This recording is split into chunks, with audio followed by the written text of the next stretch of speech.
Welcome to OWTV. My name is Santa the Panda, and joining me is Backbone, DPS player for Gen.G. How are you doing? I'm doing alright. Could be better. Wonderful, yeah. You started stage 3 with a competitive 0-3. Felt like there was a lot of good individual moments, but some teamwork, all the usage issues at times. Do you think this team can iron out those details throughout the stage? I think the issues we had yesterday are fixable, yeah. Okay. Gen.G in the match, you banned Ilari in Esperança. Was it a protect ban, or were you expecting Violet to pull it out? No, it was a protect ban, and it was like we're either banning that or Mercy. You know, we might as well ban something on the 1% chance he decides he wants to play it, you know? But it was a protect ban. Okay. And in that match, you almost completed a huge comeback. What does the team learn from this? I mean, the Esperança is just like kind of a classic choke. I don't know. I feel like teams, like mid to low level teams, like you get these types of chokes, and you've got to you either improve from them and learn from them and don't let them happen again, or you don't break out of the cycle. So we just got to see if we're able to do that in future, I guess. Gen.G was one of the only teams that did not play Wuyang. Why was that? We had our theory. I think our theory was at least fine for Wuyang. Iconvolt, I think, can really argue that maybe we could have played something better. But I think it's not as if we play zero Wuyang, it just didn't happen in the official, you know? Like usually we only do it when Lucio isn't there, or that was our theory. So far, who knows what it'll look like in future, but that's the real reason, really. Just the fact that Lucio wasn't banned, and we wanted to lean on the Lucio, and we played good maps for Lucio. So mostly just circumstance rather than at least two good maps for Lucio. I'm not sure about Ike, but but yeah, at least Wuyang, Lucio, like we think is better. Esperança, like pretty sure that Lucio comps are better there too, but that was our theory at least. So I'm guessing like also the sticking with Kiri, pairing her with the Lucio was also mostly just because of that. Yeah, I mean, Wu Kiri is probably like the best backline you play with it. Like you usually play that unless Kiri's banned anyway. Kiri's kind of always in at this point, it feels like. Yeah. Talking about the comps, we've seen a lot of Reaper in pretty much all the regions. Feels like this also suits Gen.G pretty well. How does the Reaper work in this meta? Honestly, not entirely sure. We were mainly playing Venture, but we kind of last minute swapped to Reaper for Wuyang. I think with our theory, it's fine. I think we just didn't execute other parts of it.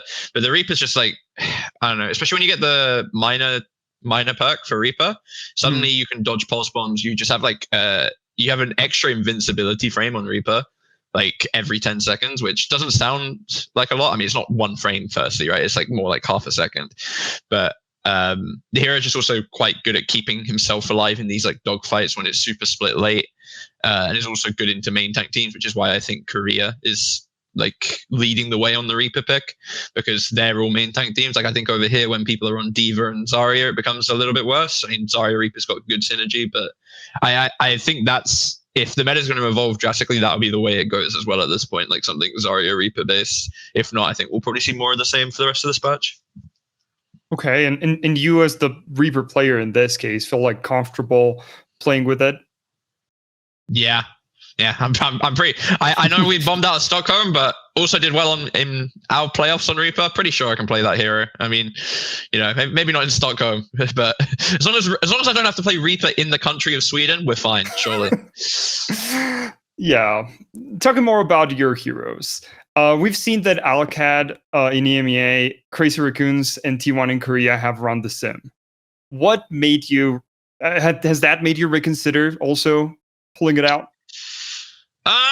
It's definitely open to the question again, but it's not as if we didn't try it, you know? Like we were trying sim stuff. We tried sim brawl, we tried sim with these comps, and it felt not impossible, but really difficult at times, right? So the question became like, is the Venture or the Reaper just an easier pick?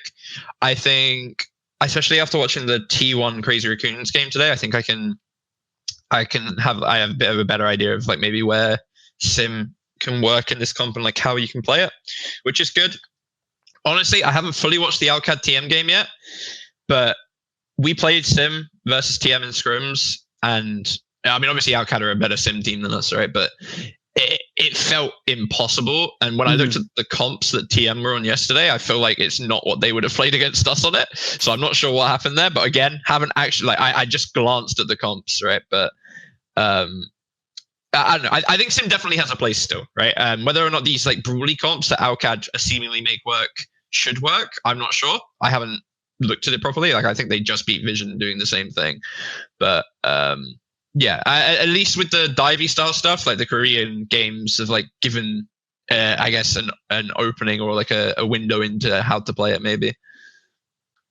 Yeah, as you say, it does feel a more situational pick than something you can really force on every map like last. I don't think you can just pick it. Like I don't think you can just pick it. You have to be able to have a swap ready. I think usually Tracer. I think that's what Checkmate's done a lot, right? He's gone from Sim to Tracer, and the rest of the Alcad comp will stay the same. They'll still play like the Brawl, but yeah, definitely playable. Just maybe not hard forceable right now. Mm-hmm. With a tough first matchup, how is the team mental going into week 2?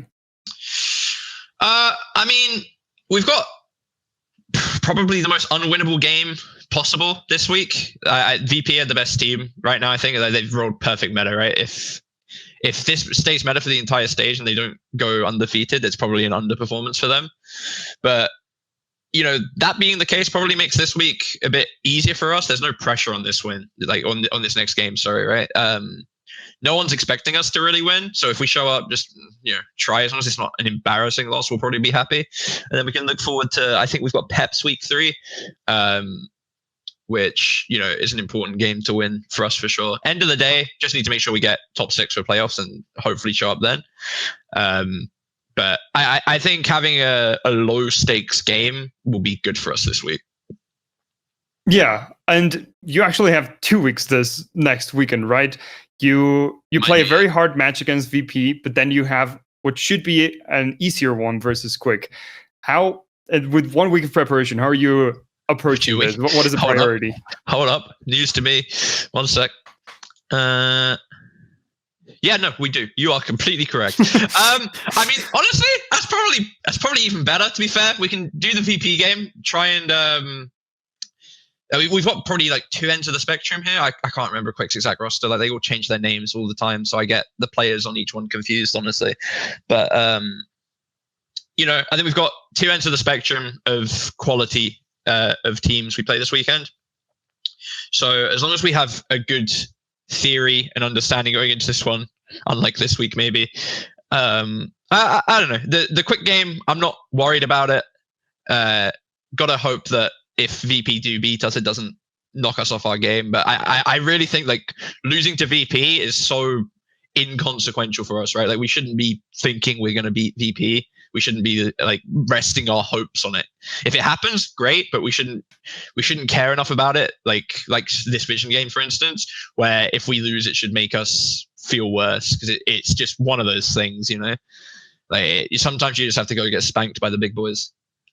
Yeah, I also think that if the good thing about playing VP so early is that if you start getting some good results, then you can actually get your hopes high and actually get better. But if the result is what you expect, then you just go into the next game and play. Wash your hands of it and play. Yeah. Wonderful. Any message that you want to leave into week 2? Surely we don't choke this week, right? Surely no.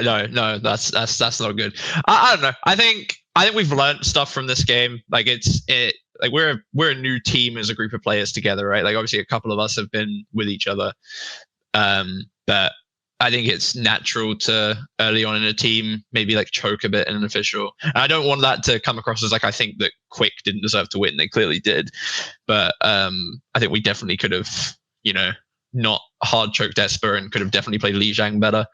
So yeah, I mean, just gotta see how the cards fall this weekend. Wonderful. Well, thank you for giving us a little bit of your time this week. No problem.